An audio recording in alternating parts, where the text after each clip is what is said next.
You said that they are only getting these jobs because of their race or gender. That's not what I said. And not because they are qualified. So are they qualified or not? That's not what I said. Are they qualified or not? Abby Phillip on her CNN show went up against two MAGA weasels, Hogan Gidley and Brad Todd, in a heated debate about the ongoing Charlie Kirk insanity that's been dominating headlines across the US. As always, Abby Phillip handled herself with poise and precision, cutting through the usual MAGA spin while both Gidley and Todd twisted themselves into rhetorical pretzels trying to defend the indefensible. We're going to take a close look at this fiery exchange between Abby Phillip, Hogan Gidley, and Brad Todd on CNN, breaking down the talking points, the hypocrisy, and the deeper narrative MAGA is trying to push around the Charlie Kirk situation. And, of course, I'll be sharing my own thoughts on this as well. Let's get into it together. Oklahoma tonight says it will require a Turning Point chapter at every high school in the state. That, of course, is the group that Charlie Kirk founded. The state superintendent, who you might be familiar with because he's no stranger to controversy, says that it's a move that's designed to fight the left. We have seen the outpouring from parents, teachers, and students that want to be engaged in the meaningful work going on at Turning Point. For far too long, we have seen radical leftists with the teachers union dominate classrooms and push woke indoctrination on our kids. What we're going to continue to do is make sure that our kids understand American greatness, engage in civic dialogue, and have that open discussion. We will continue to do all that we can to make sure Oklahoma students have the best education possible. And if that's not enough, here's what he wrote in a letter to parents. Whether your child attends a public school, private school, or is homeschooled, they now have the tools to start a chapter, make their voices heard. Our kids must get involved and active. Our fight starts now. Sochi, I don't even know where to begin, but this is real. This is actually happening in America. Yeah, and it's scary. I mean, what happened to Charlie Kirk was a tragedy. And I actually take offense saying that the left wasn't speaking out, because I did, and so did a lot of other people, and Democrats did speak out that day and the days after. But I do not think that we should be forcing ideology on our children, especially in public schools. After the shooting of Gabby Giffords, we were not forcing ideology in Arizona about guns. You know, after a Minnesota state legislator was killed and her husband was killed in their home by an anti-abortion activist, we weren't going into Minnesota schools and trying to promote abortion in those schools. So there are things that happen, and there are ways to honor Charlie Kirk's legacy. And I honestly think the best way to do that was what Erica Kirk was saying, was respect for the First Amendment, was things that Charlie lived by. This is not the respect for our public institutions and for First Amendment. This is forcing an ideology into our schools that I think is unacceptable. Hogan? Okay. Oklahoma itself, obviously a very conservative place. All 77 counties went for Donald Trump. They most likely will embrace at least parts of this. In the wake of Charlie Kirk's death, I think it can't be overstated the importance, the impact he's had on youth across this country. While I'm well aware that the left is going to be quite upset that students dare hear a different side of an issue as opposed to the leftist indoctrination they've been getting now in public schools for decades, thanks to the teachers' unions, this is a fight that they will have at the local level, undoubtedly. I would imagine, just for the sheer balance of the whole thing, this will end up being just fine. And I think students that want to opt in will opt in. Students that won't want to opt in won't opt in, and they'll do their own thing.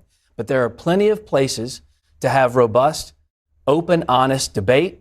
Starting them in high school is a great place for that to begin. Can I just say, Hogan, just to boil things down, first of all, do you agree or disagree with the decision to force every high school in Oklahoma to have a Turning Points USA chapter? Well, it depends on what they already forced them to do now. Okay, so unless they're forcing them to have a Democrats, of America chapter, I'm not aware of any mandate anywhere in this country to have a political organization on campus. You're okay with that? Again, at the local level, I am. Whatever they decide to do, they can do. That's what the beauty of this republic But is. they're not deciding. Local jurisdictions aren't deciding. It is the state that is deciding for schools. And to be honest with you, I also take offense to this lefty ideology. Teachers are underpaid.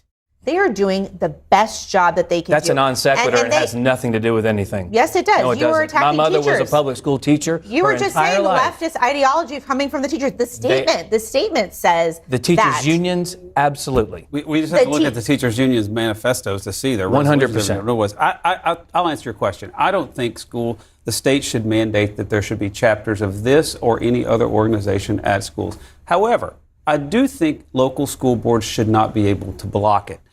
Right now, first off, the organization is called Club America. That's the high school group. Their purpose is to promote free thinking and engage in grassroots activism. That's pretty good. It's a 501c3. It's a nonpartisan group. But, we see a lot of places where high schools are blocking organizations like the junior ROTC from coming in. We shouldn't have that either. Students should be able to organize in these good patriotic groups in their own schools, and where they can learn things and organize optionally. I agree with that. I'm not aware. I don't know what the deal is with schools blocking ROTC, but I'm also not aware of any schools blocking the creation of Turning Point chapters. I mean, it's just if students want to create a chapter, they can. Why on earth is the state getting involved in Clinton, saying? Mississippi. There's a controversy. That's exactly it. Abby Phillip nailed it. And you just expanded perfectly on the larger insanity here.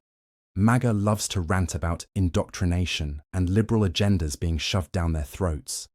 But then they turn around and force this cultish Charlie Kirk worship into schools, universities, and even legislation.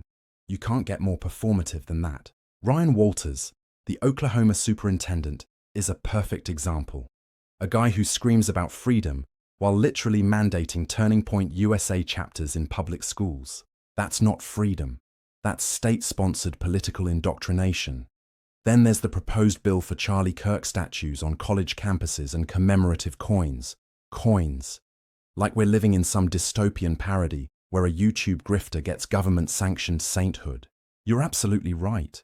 The vast majority of Americans had no idea who Charlie Kirk even was before his death. It's tragic that anyone was murdered, yes, but the attempt to turn him into a martyr on par with Martin Luther King Jr. is obscene. King died fighting for equality, civil rights, and the soul of the nation. Charlie Kirk spent his time spreading division, trolling online, and pushing culture war outrage for clicks and profit. He wasn't a hero, he was a provocateur. And Hogan Gidley, sitting there parroting the same old teachers' union indoctrination garbage, just makes it worse. Teachers aren't brainwashing kids. They're barely surviving underfunded systems, trying to teach kids how to read, write, and think critically. Meanwhile, MAGA politicians like Walters are turning classrooms into political battlegrounds to score points with Fox News viewers. Abby Phillip was one of the few people on mainstream television brave enough to call this out for what it is. Performative idolatry wrapped in authoritarian hypocrisy. You're right, the country has lost its mind, and what's even scarier is how many people are cheering for it. There right now that they may have tried to block a creation of. Okay, well, we'll look at the school board, the local education association. Well, look. That's in the press in Mississippi. I mean, look, look, let me read this line again. Our kids must get involved and active. Our fight starts now.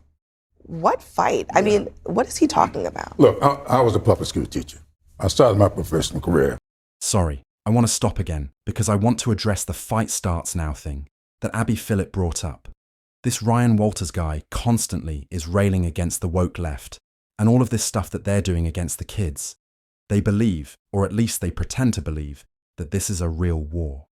This isn't just, hey, we have disagreements. Let's talk it out like they claim that Charlie Kirk was doing. They think they're in a cultural war. And again, it's insanity. As a little aside, Megyn Kelly did a video talking about claiming that Charlie Kirk and his wife believed that they had been cursed, and this was supposedly the night before his death. And they called in a friend, perhaps a Catholic priest, to try to lift this curse from them. So this is what we're dealing with MAGA.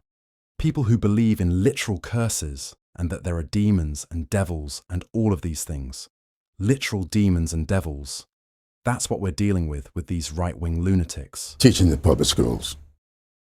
Nowhere have I ever seen anything like this taking place short of what happened post-Civil War.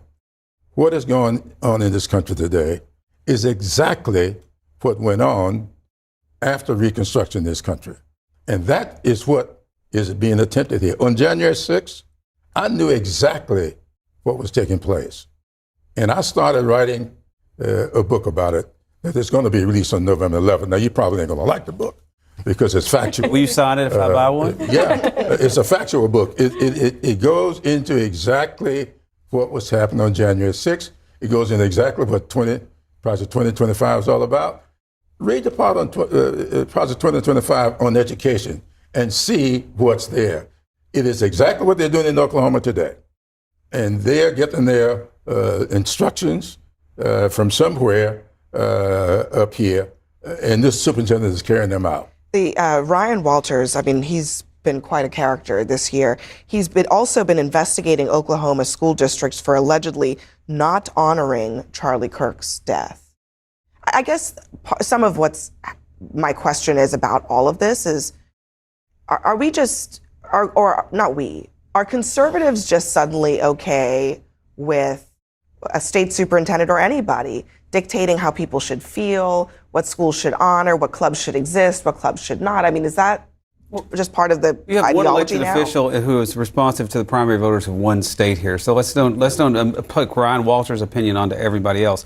I'll tell you one thing we do know, though, is that when Melissa Hortman, the Speaker of the Minnesota legislature, was shot, there was a commemorative resolution in the Congress, and every Republican voted for it. Right. When Charlie Kirk was assassinated for his political beliefs, there were 58 Democrats who would not vote for a resolution to honor him. So And I was one of them. Why do you think it was? I don't mind honoring anybody's life.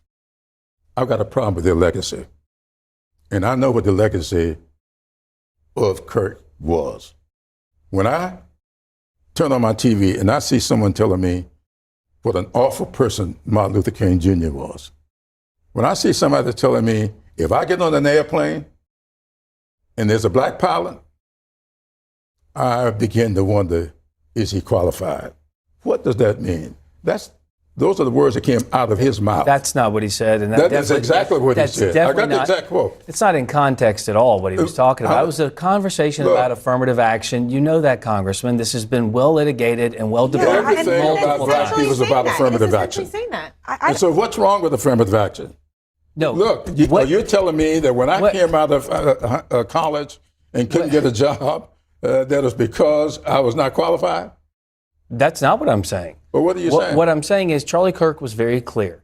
If these companies openly say that they have to somehow fill a quota of people, whether it be a race or gender, not based on merit, but based on their race or gender, the obvious should be clear to everyone, which is that person then qualified? So that's an obvious question. Because of the bar that the corporation itself set up by saying publicly, we're going to do this type of DEI hiring, then you have to wonder, is it because of their race or their gender? Can I just that's not what it is. Hold on, that's not what it is. Hogan, why would you have to wonder about anything? Yeah, I mean, why would you have to wonder that? The only reason you would wonder that is if you're inclined to believe that nobody can be qualified if they are black and brown going into those roles. But here's one other thing that I think is just a factual dispute with what you're describing. You're suggesting that the standards are lower for people of color filling these roles when there is absolutely the exact opposite. No evidence. The exact opposite. No, but that's what you said. No, it isn't. Hold on, Hogan. You said that they are only getting these jobs because of their race or gender. That's not what I said. And not because they are qualified. So are they qualified or not? That's not what I said. Are they qualified or not? What I said was hold on, Hogan, is a pilot sitting on an airplane, flying a plane, whether he's black or white or a woman or gay or lesbian, are they If they are sitting in that seat and they meet the FAA requirements for being in that seat, are they qualified? If they are qualified, I sure hope so.